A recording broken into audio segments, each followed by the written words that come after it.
Coming from a Muslim country and living in the West is one of the craziest experiences that any human being can have. And a lot of people who arrive get really confused with what's going on because they're used to this like really conservative life back in their home country.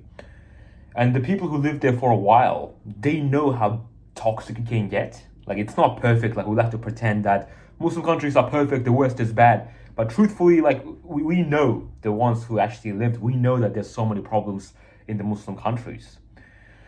But then you move to the West and you expect everything to be a lot better because naturally you think, oh, the West is the opposite of the conservative countries, so this must be really good.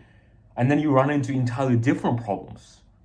And then people start to think, oh, every country has its own faults and, you can't find the perfect world. And I kind of disagree with that. I'm here to, explain what's actually going on. This is going to be extremely powerful piece of knowledge for you to have. And it's ultimately going to help you decide where you want to live in the future.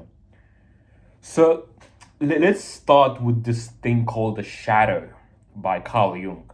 And as always, it doesn't sound like those two things correlate. But once you hear me out, you're going to realize that this is essentially explanatory of every single confusion you have in your life. So when Carl Jung talks about the shadow, he points out that every single archetype of a person has a shadow. Now, as a mother, it's a very beautiful thing, right? A mother, she takes care of the kids. She's ready to kill for her children. Like, she's really nurturing, compassionate, empathetic. But what's the dark side to that? The mother has a dark side. She's an archetype like every other. The shadow side of the mother is the tendency to make everyone into children.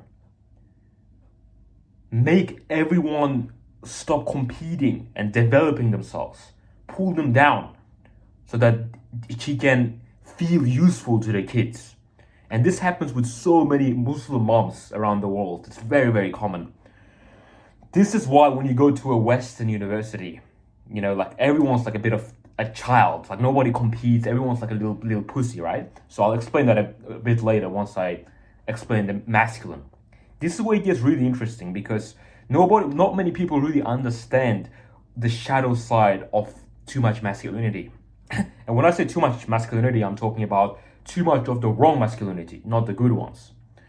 And this is what all the Muslim feminists are constantly screaming about, the women, because they've seen it really closely in their home country. When the father is all wise and he has power, usually it's pretty good. He controls everything. He gives his infinite wisdom. He's like very strong. He keeps order in the house.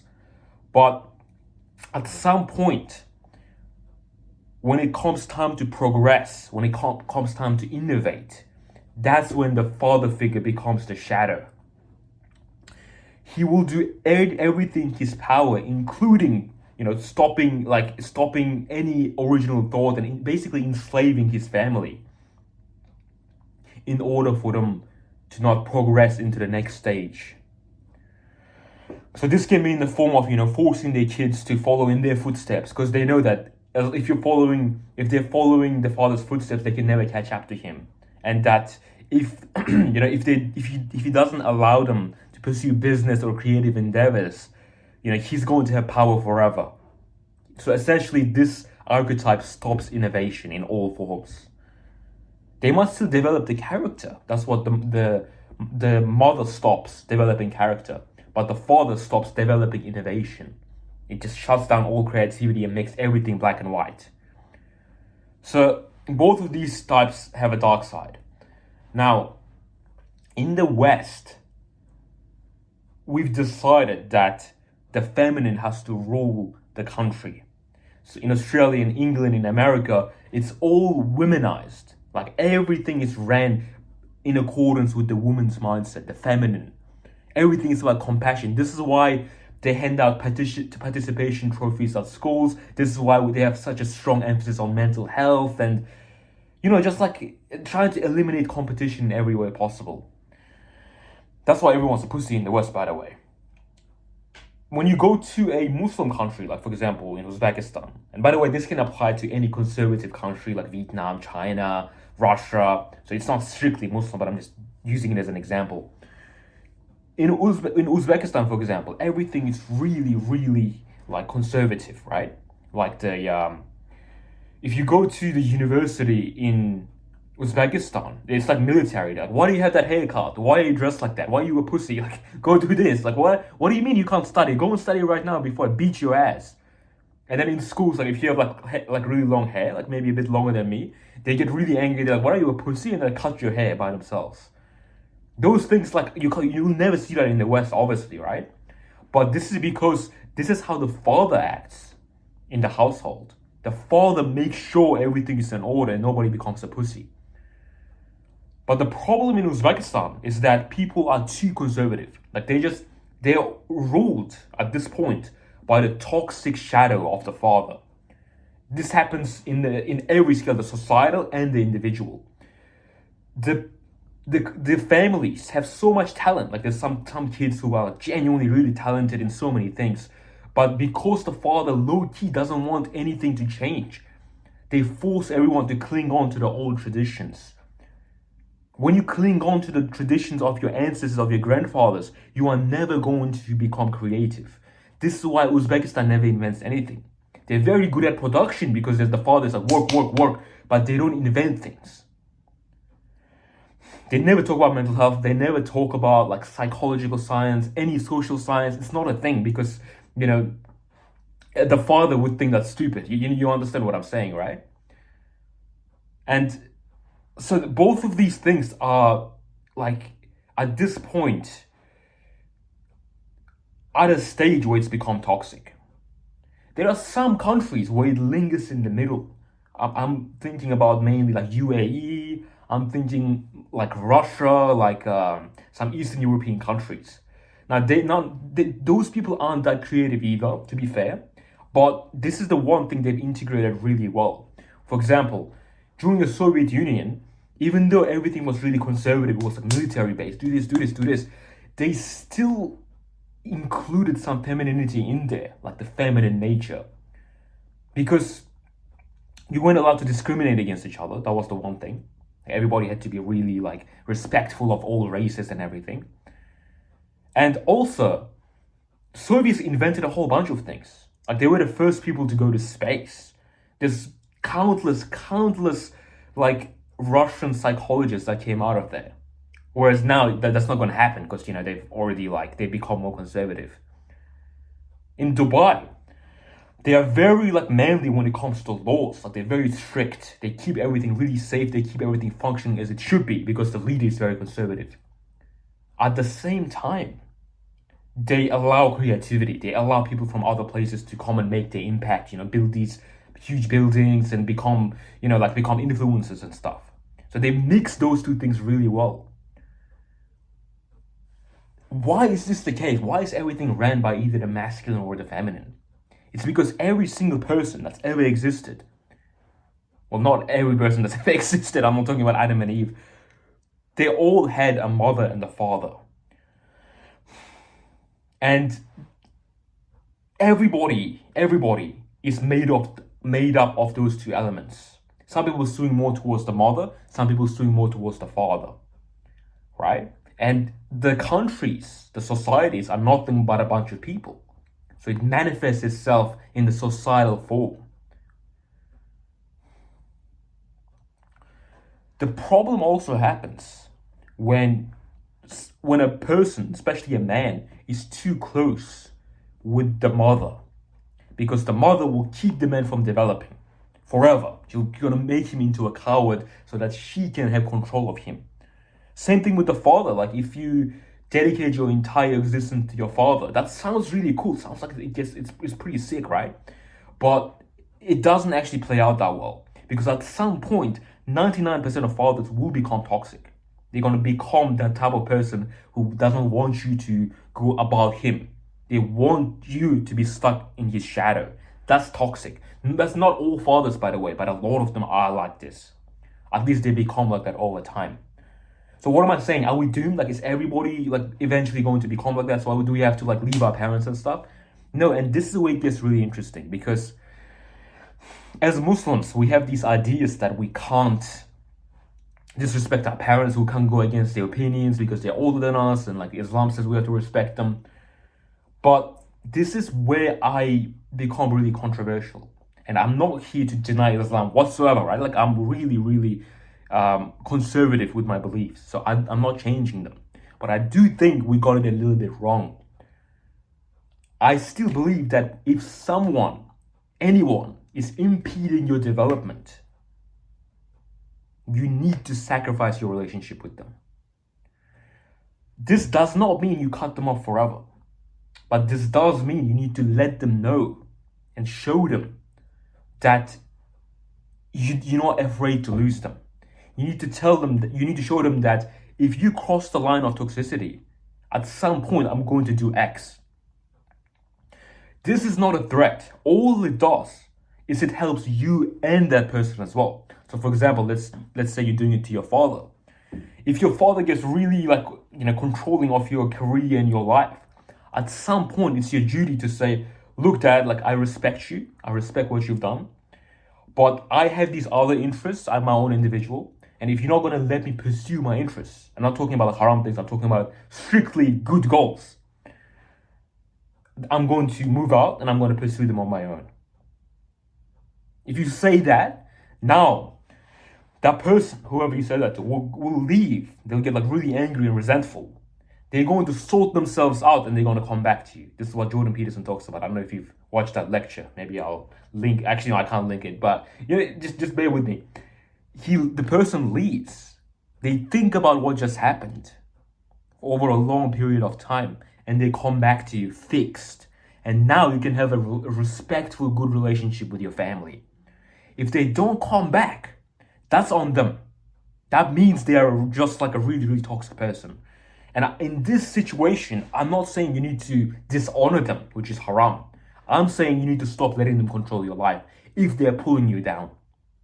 This is the brutal reality, and the little trolls that are they pretend to be Muslims, they'll disagree with this because they just want an excuse to be a pussy for their whole life.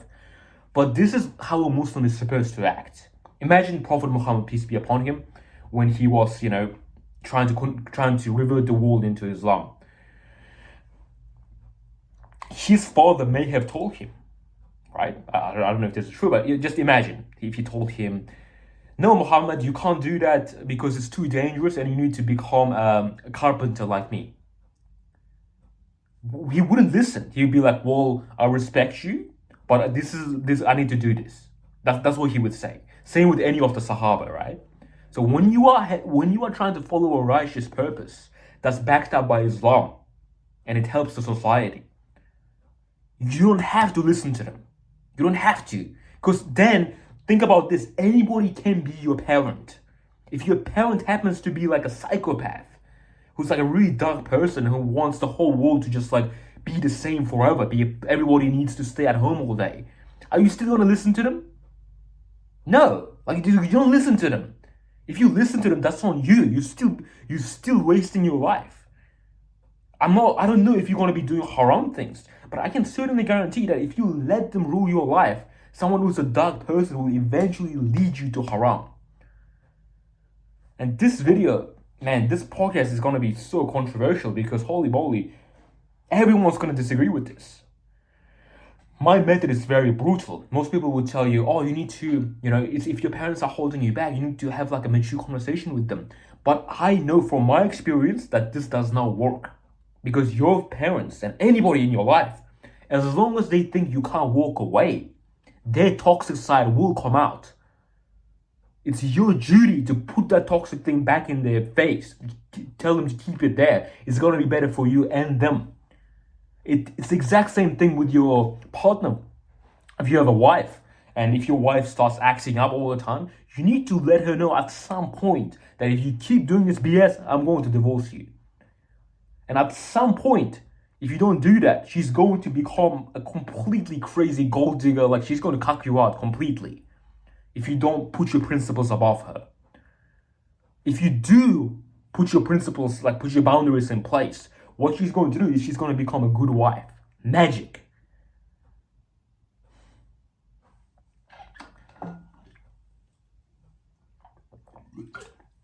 Overall, because I know this is a question that's going to come up in your mind, it's better for a country to be conservative. It's better for a country and the man to be ran by the father than the mother in 100% of cases. The mother is really good at instilling certain moralities into you: empathy, compassion, like respect, and obviously raising you up from like age of 0 to age of 10.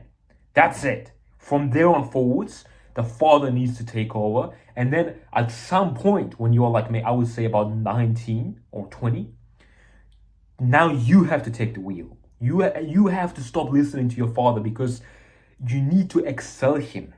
Every generation needs to excel the previous one.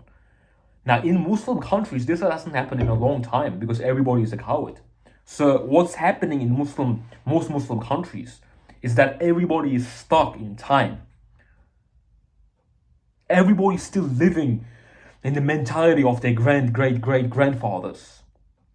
How many times have you heard this? I don't know about your country, but in Uzbekistan, they always say, our ancestors used to drink tea like this, or we have to drink it like this. Our ancestors used to sit like this, or we have to sit like this too. It's stupid. There's no reason to be like this, because the forefathers, they weren't perfect either. They had many mistakes. In fact, they were probably more stupid because they weren't as educated as us. So why would we make it like our sole duty to do what they were doing? It doesn't make any sense. I always notice when I'm reading the Quran, it always talks about how people were like, oh, our forefathers lived like this, so we're not going to take up Islam because it means we have to forsake what they were saying, what they were doing. And it talks about how toxic that is. So this existed even before Islam. It's just toxicity of the father putting like such strict boundaries that the entire bloodline ends up living how he lived. It's like a power struggle even after he dies. He wants everyone to just do what he says. So people try to use Islam to defend it. They're like, oh, in Islam it says you need to be like this, so that's why I'm going to listen to my father forever. No, that's not the case. If you don't develop yourself, you will never exit the shadow of your father.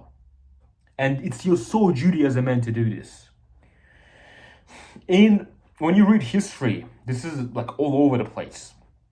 Alexander the Great, his father was like a massive like hero. Like he took over like many lands. I don't even remember his name. But Alexander the Great, he felt really like small in front of him because his father was like a toxic figure. He had him in his palms. So he felt so angry that he started like blowing up his own empire. He started becoming like really strong. And at some point, because his father kept trying to hold him back, he killed him. Now, obviously, you don't do this. That's not how the world works anymore. And obviously that's haram. I'm not advocating you should kill your father. I'm just make that clear. But he killed his father because at some point he was holding him back too much. Now, what you can do is you can tell your father that you're going to leave if he keeps doing this, and you would have killed him abstractly, and he's going to fix himself and come back. That's the intelligent way. But when Alexander the Great killed him, then he became free. That's why he became the Great, because he did so much that his father, nobody even remembers his father. Nobody remembers his father. If he wasn't like this, his father would have been more legendary than most other kings. But he overshadowed him.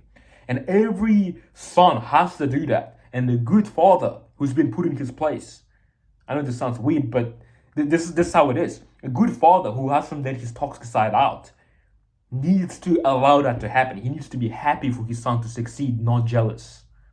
You understand?